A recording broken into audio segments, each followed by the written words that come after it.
డబ్బు, అనారోగ్యం, ఉద్యోగం, వ్యాపారం, అప్పులతో బాధపడుతున్నారా? మీకోసమే లాంచ్ యువర్ ఫ్యూచర్ ప్రోగ్రామ్.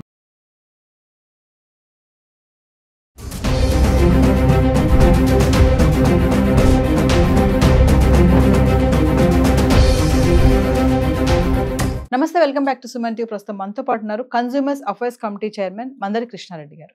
నమస్తే సార్. నమస్తే అమ్మా. సార్, గోల్డ్ గురించి మనం చాలా వీడియోలో మాట్లాడుకున్నాము. మరి బంగారం ధరలు అనేది చెప్పలేమని ప్రతి వీడియోలో మీరు అంటా ఉంటారు, ఎప్పుడు పెరుగుతుందో ఎప్పుడు తగ్గుతుందో. మరి ఈరోజు చూసుకుంటే 1,00,000 దాటేసింది మళ్ళీ. మరి ఎందుకు దాటిందంట, దీనికి కారణాలు ఏముంటాయి? అలాగే వెండి కూడా అదే బాటలో ఉంది. ఒకసారి మరి 1,00,000కి వెళ్ళిపోయింది. మొన్నటిదాకా 90కి 1,00,000కి మధ్యలో ఉన్నటువంటి ధర 1,00,000 అయితే దాటి 1,1400 చిల్లరలో ఉంది ఇప్పుడు సార్. దీనికి కారణాలు ఏంటంటారు పెరగడానికి? ముఖ్యంగా బంగారం ధరలు మనం ఇప్పుడు చెప్పుకునే విధంగానే 90,000 1,00,000 మధ్యలో తారట్లాడి దాదాపు ఒక నెల రోజుల పాటు సుమారుగా నెల 2 నెలల వరకు అట్లాగే దోబూచులాడింది. 1,00,000 క్రాస్ అయింది. కానీ 1,00,000 క్రాస్ అయినంత మాత్రంలో 1,20,000కి వెళ్తుంది, 1,30,000 వెళ్తుంది మనం కూడా గ్యారెంటీ ఇవ్వలేము మనం. ఎందుకంటే అనేక రకాల కారణాలు మనం మొదటి నుంచి చెప్పుకుంటూ వస్తున్నాం. ఇప్పుడు సహజంగా ఎందుకు రేటు ఒకేసారి 2,000 రూపాయలు సుమారుగా 2,000 చిల్లర మనకు పెరిగింది అంటే, ఒక 10 గ్రాముల ధరకి 10 గ్రాముల బంగారానికి ముఖ్యమైన కారణం క్రూడ్ ఆయిల్ ధరలు విపరీతంగా పెరిగాయి.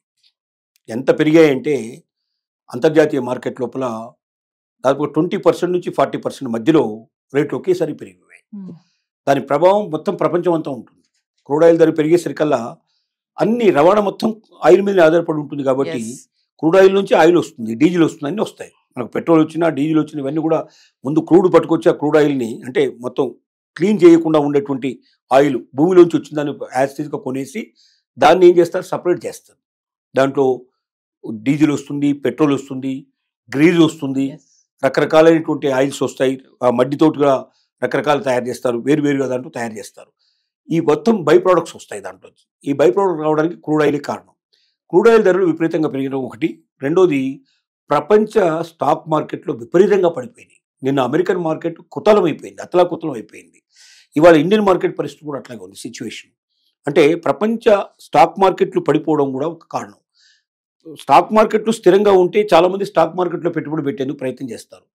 స్టాక్ మార్కెట్లు ఎప్పుడైతే అవి అస్థిరంగా ఉంటాయో, స్థిరంగా ఉండకుండా బాగా పడిపోవడం కానీ బాగా తగ్గడం కానీ ఇట్లాంటివి జరుగుతున్నప్పుడు అటువైపు పెట్టుబడి పెట్టేందుకు భయపడతారు. ఆ డబ్బుని బంగారం వైపు మలిచే ప్రయత్నం చేస్తారు.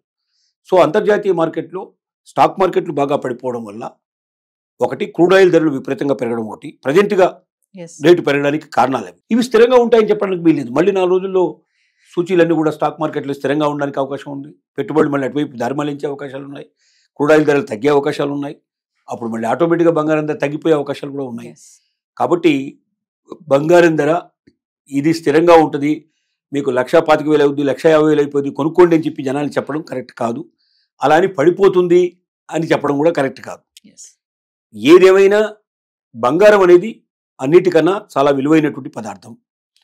సులభంగా మన అవసరాలు తీర్చగలిగేటువంటిది బంగారం. మన దగ్గర డబ్బు ఉంటే, ముఖ్యంగా మహిళల దగ్గర ఉండేటువంటి డబ్బుని ఎక్కువ భాగం బంగారం మీద పెట్టడం అనేది చాలా సర్వసాధారణంగా జరుగుతుంది. అది ఆభరణాల రూపంలో పెట్టకుండా స్వచ్ఛమైన బంగారం రూపంలో పెట్టుకోవడం కానీ, లేక దీన్ని మనం తిరిగి బంగారానికి సంబంధించిన బాండ్లలో పెట్టుబడి పెట్టుకోవడం కానీ చేసినట్టయితే అది తప్పనిసరిగా ఎప్పుడైనా లిక్విడేట్ చేసుకోవడానికి, మనకి ఎప్పుడు కావాలంటే అప్పుడు డబ్బు దాంట్లో తీసుకోవడానికి మనకు అవకాశం ఏర్పడుతుంది. తర్వాత అలాగే బంగారాన్ని మనం ఎక్కడైనా తాకట్టు పెట్టుకుని వెంటనే డబ్బులు తెచ్చుకునే అవకాశం ఉంది. ఏ బ్యాంకులోకి వెళ్ళినా 5 నిమిషాల్లో మనకు డబ్బులు చేతికి వచ్చేస్తాయి. ఇలాంటి పాసిబిలిటీస్ అన్నీ ఉన్నాయి. కాబట్టి బంగారం మీద పెట్టుబడి పెట్టుకోవడం తప్పేమీ కాదు. కొనగలిగే శక్తి సామర్థ్యాలు ఉన్నప్పుడు బంగారం మీద పెట్టుబడి పెట్టుకొని తీసుకోమని మనం సలహా ఇస్తున్నాం. కానీ అప్పులు చేసి మాత్రం బంగారం కొనే ప్రయత్నం చేయకండి. ఉన్న ఆస్తులు అమ్ముకొని బంగారం కొనే ప్రయత్నం మాత్రం చేయకండి. ఎందుకంటే దానివల్ల రేపు పొద్దున అనుకోకుండా సడన్గా బాగా తగ్గిపోతే బాధపడాల్సిన పరిస్థితి మనకు ఏర్పడుతుంది. కాబట్టి సో మరో సైడ్ చూసుకుంటే మరి అమెరికాలో ప్రొటెస్టులు జరుగుతున్నాయి, ట్రంప్ దిగిపోవాలని చెప్పేసి. ఆ ఇంపాక్ట్ కూడా ఇప్పుడు పెరుగుదల కారణం అని అనుకోవచ్చు అంట. పూర్తిగా బంగారం మీద దాని ప్రభావం ఎక్కువగా ఉంటుందని మనం చెప్పలేం. కానీ ఒక రకంగా ఏంటంటే ఇవాళ ట్రంప్ కొన్ని రాష్ట్రాల్లో ప్రత్యేకంగా వలసవాదులు ఎక్కువగా ఉండేటువంటి ప్రాంతాల్లో వాళ్ళు వలసలంతా తిరగబడ్డారు. ఎందుకంటే వాళ్ళకి ఉద్యోగాలు లేకుండా చేయడం, వాళ్ళకి బ్రతుకులు ఎక్కువ లేకపోవడం. చాలా ఏళ్ళ నుంచి ఇక్కడ ఉంటున్నారు వాళ్ళు. సంవత్సరాల తరబడి, దశాబ్దాల తరబడి ఇక్కడ వాళ్ళ జీవితం సాగిస్తున్నారు. ఎప్పుడో వలస వచ్చేసారు వాళ్ళు. వాళ్ళ దేశాలను వదులుకున్నారు. అసలు అమెరికా ఏర్పడిందే వలసవాదుల వల్ల ఏర్పడింది. అమెరికాలో మొట్టమొదటి అసలు అమెరికన్స్ అంటూ పెద్దగా ఎవడు లేడు. ఇతర దేశాల నుంచి వచ్చి అమెరికాకు ఒక రకంగా చెప్పాలంటే అమెరికాని అంటే ఇతర దేశాల వాళ్ళు ఎవడైనా బాగా తప్పు చేసిన వాడిని, నేరం చేసిన వాడిని అక్కడ వదిలిపెట్టి వచ్చేవాళ్ళు. అలా వదిలిపెట్టిన వాళ్ళు మెల్లమెల్లగా అంతా గుంపులు ఎక్కువైపోయి ఆ తర్వాత అక్కడ వాళ్ళు జీవించడం ప్రారంభించి అందులోంచి వాళ్ళు మంచి జీవితానికి ఒక సివిలియన్ లైఫ్ గడపడానికి వాళ్ళు అలవాటు పడిపోయి వలసవాదుల చేత ఏర్పడినటువంటి అమెరికా ఇవాళ వలసవాదుల్ని అసహించుకోవడానికి సిద్ధపడుతుంది అంటే తమ మూలాన్ని మర్చిపోయేందుకు ప్రయత్నం చేస్తున్నట్లు లెక్క.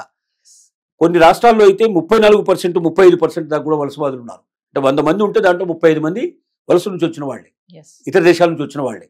ఇప్పుడు వాళ్ళందరినీ సడన్ గా బయటకు పంపించాలని ప్రయత్నం చేయడం వల్ల వాళ్ళంతా తిరుగుబాటుకు సిద్ధపడ్డారు.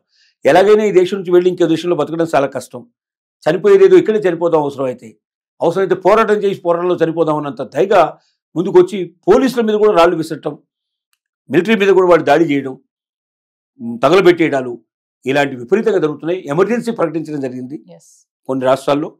ఈ పరిస్థితులు ఇంకా ఇలాగే జరిగితే ట్రంప్ దిగిపోవాల్సిన పరిస్థితి కూడా ఏర్పడవచ్చు. దీనివల్ల కూడా అక్కడ కొంత స్టాక్ మార్కెట్లో దాని మీద ప్రభావం పడి ఉండొచ్చు. దానివల్ల కూడా బంగారం మీద ఇండైరెక్ట్గా పడే అవకాశాలు ఉన్నాయి. కానీ అదే ఒక రీజన్ మనం ప్రత్యేకంగా చెప్పడానికి వీలుపడదు. Thank you.